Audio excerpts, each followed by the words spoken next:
Hello मेरे प्यारे बच्चों, आज हम करेंगे क्लास 9 का सेल। सेल बेटा ओरिजिनली जो हुआ है, लाइफ कहते हैं कि लाइफ साइंटिस्ट ने काफी रिसर्च करी। लाइफ ओरिजिनेट होती है इन वाटर, ठीक है, हॉट स्प्रिंग्स में, जैसे कि कूबा वैली है। बहुत जगह में एक्सट्रीम कंडीशंस ऐसे डेवलप हुई कि सेल का लाइफ ओरिजिन हुई, और लाइफ का जो फर्स्ट स्टेज है वो सेल है। बिकॉज सेल एक ऐसा है जो सारे living organisms are made up of cell, ठीक है। बेसिकली थर्मोफाइल्स क्या होता है, सबसे पहला आपको जो बैक्टीरिया का इंट्रोडक्शन है, thermophiles living in hot springs. और क्योंकि ये हॉट स्प्रिंग यानी गर्मी, ये गर्मी को पसंद करने वाले बैक्टीरिया हैं, they are heat loving bacteria. इनके ऊपर धीरे धीरे कुछ डिपोजिशन होने लगती है, कुछ जैसे एक्सट्रीम कंडीशंस आती हैं तो कुछ ना डिपोजिशन, जैसे कैल्शियम कार्बाइड, कुछ मिनरल्स कंपाउंड जो है डिपॉजिट होने लगते हैं इनकी वॉल्स पे, उनको प्रोटेक्ट करते हैं। तो these organic molecules calcium carbonate type के, वो उनको प्रोटेक्ट करते हैं ये हार्मफुल रेडिएशन से, ताकि इनकी इंटरनल स्ट्रक्चर खत्म ना हो। मतलब दे आर प्रोटेक्टिव मॉलिक्यूल्स, अगर मैं कहूँ तो ऑर्गेनिक मॉलिक्यूल्स इनको प्रोटेक्ट करते हैं फ्रॉम हार्मफुल रेडिएशंस। और इसकी जो एक ऊपर जो आउटर मेम्ब्रेन होती है, प्रोटेक्टिव मेम्ब्रेन, इसको बनाते हैं इसको। और यही हमें सेल को डिफाइन करने में सबसे पहला स्टेप जो हमें हेल्प करता है।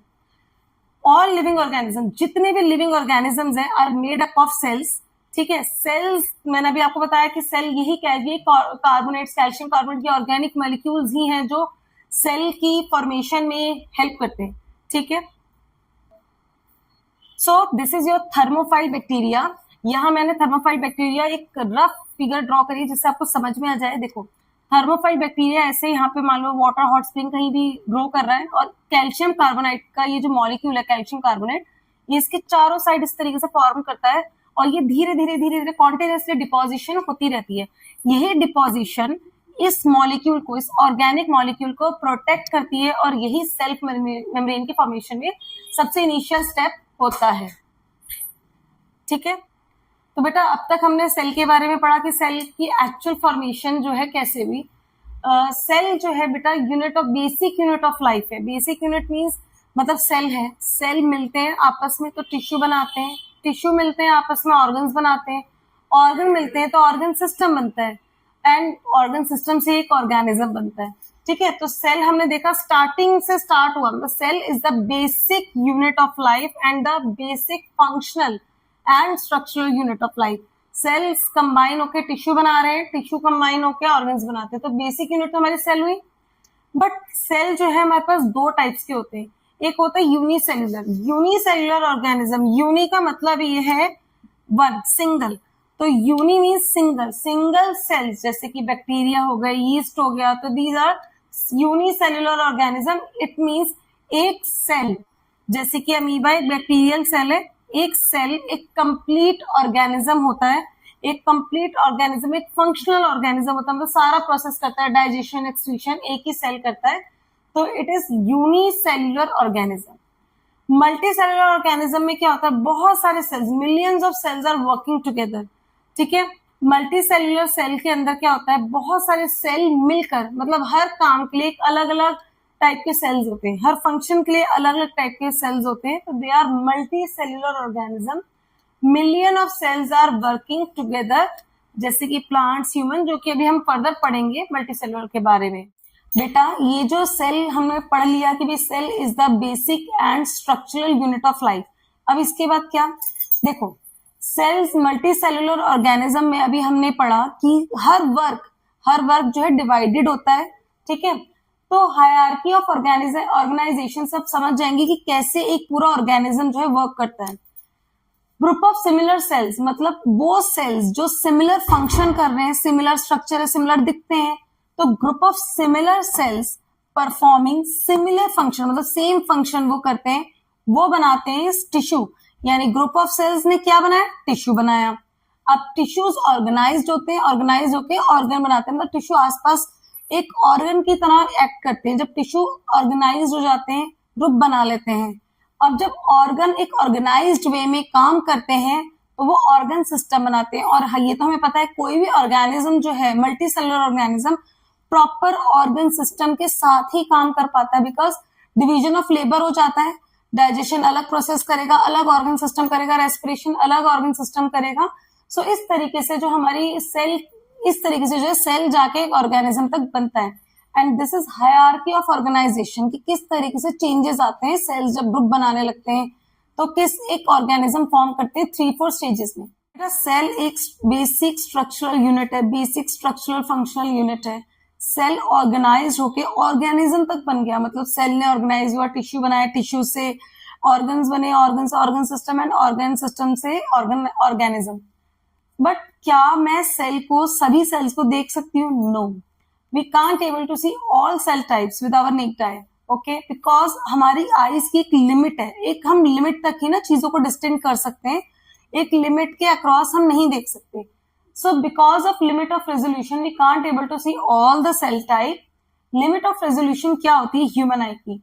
The ability to see two very close object, ठीक है, the ability to see two very very close object clearly, separately, distinctly, ठीक, that is our limit of resolution.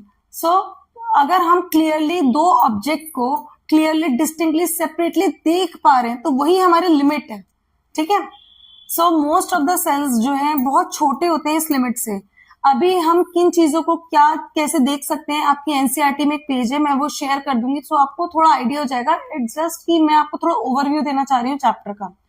धीरे धीरे जो है माइक्रोस्कोप की डिस्कवरी हुई, माइक्रोस्कोप की डिस्कवरी के साथ साथ हमारी रेजोल्यूशन बढ़ती चली गई, मतलब जो चीजें मैं सेल अपनी नेक्ड आई से नहीं देख पा रही हूँ वो मैंने माइक्रोस्कोप से देखा। माइक्रोस्कोप में पहले लाइट माइक्रोस्कोप बना, लाइट माइक्रोस्कोप ने हमारी रेजोल्यूशन थोड़ी बढ़ा दी। धीरे धीरे कंपाउंड माइक्रोस्कोप बना, कंपाउंड माइक्रोस्कोप ने हमारी रेजोल्यूशन और बढ़ा दी। एंड आज के टेक्नोलॉजी के तो क्या कहने, अब तो इलेक्ट्रॉन माइक्रोस्कोप बन चुका है, और इलेक्ट्रॉन माइक्रोस्कोप से तो हम इतनी ज्यादा डीप जो है नॉलेज हमारी बढ़ गई है कि इतना अच्छे से हम देख सकते हैं। सो लिमिट ऑफ रेजोल्यूशन बार बार बता रही हूँ, वही होता है। इसकी मैं वैल्यू नहीं बताई है मैंने, वैल्यू आपके एनसीईआरटी में, I share the page. But limit of resolution एक ऐसी एबिलिटी है जो हमें क्लियरली, डिस्टिंक्टली दो सेपरेट ऑब्जेक्ट्स को देखने में हेल्प करती है। अब मैंने जैसा आपको बताया कि तो अब डिस्कवरी हो चुकी है माइक्रोस्कोप की। माइक्रोस्कोप के आ जाने से ना साइंटिस्ट के अंदर वाह हो गई, मतलब जो चीजें हम देख नहीं पाते थे, जिन चीजों को हम समझ नहीं पाते थे, माइक्रोस्कोप ने उस चीज को ही एलैबोरेट कर दिया, उसको मैग्नीफाइड कर दिया। सो बेसिकली माइक्रोस्कोप ने क्या करा, ऑब्जेक्ट की साइज को और ज्यादा मैग्नीफाइड कर दिया, जिससे उसकी स्टडी और ज्यादा इजी हो गई। मतलब पहले सेल के इंटरनल स्ट्रक्चर को देखना, समझ पाना बड़ा डिफिकल्ट था साइंटिस्ट के लिए, बट माइक्रोस्कोप की डिस्कवरी से ये इजी होता जा रहा था। और वैसे भी हाई अब तो और ज्यादा हाई मैग्नीफाइड व्यू के माइक्रोस्कोप आने लगे, तो वो और ज्यादा व्यू अच्छा होता जा रहा है, जिससे कि और लेटेस्ट डिस्कवरी होती जा रही है। खैर, इसने करा क्या, माइक्रोस्कोप ने हमारा ऑब्जेक्ट का साइज को मैग्नीफाइड कर दिया। इसने कॉन्वेक्स लेंस का यूज किया। कन्वेक्स लेंस का काम ही होता है चीजों को मैग्नीफाइड करके, यानी बड़ा करके दिखाना। लेंस के बारे में फिर किसी वीडियो में डिस्कस करेंगे। सो लेंस के कॉम्बिनेशन से और ज्यादा मैग्नीफाइड हुई, उसको कंपाउंड माइक्रोस्कोप का नाम दिया गया। इसी के यूज से रॉबर्ट हुक ने सेल की डिस्कवरी करी। कैसे? एक्चुअली वो बहुत अच्छे आर्टिस्ट थे, बहुत अच्छी ड्राइंग थी उनकी। तो रॉबर्ट हुक ने सबसे पहले जो कॉर्क की होती है ना, कॉर्क की थिन स्लाइस ली, उसको माइक्रोस्कोप में देखा और उसने देखा स्मॉल कंपार्टमेंट लाइक, मतलब स्मॉल बॉक्स लाइक स्ट्रक्चर, ठीक है। तो स्मॉल कंपार्टमेंट थे, उसने उसको एक कंपार्टमेंट नाम दिया, स्मॉल बॉक्स लाइक स्ट्रक्चर कहा।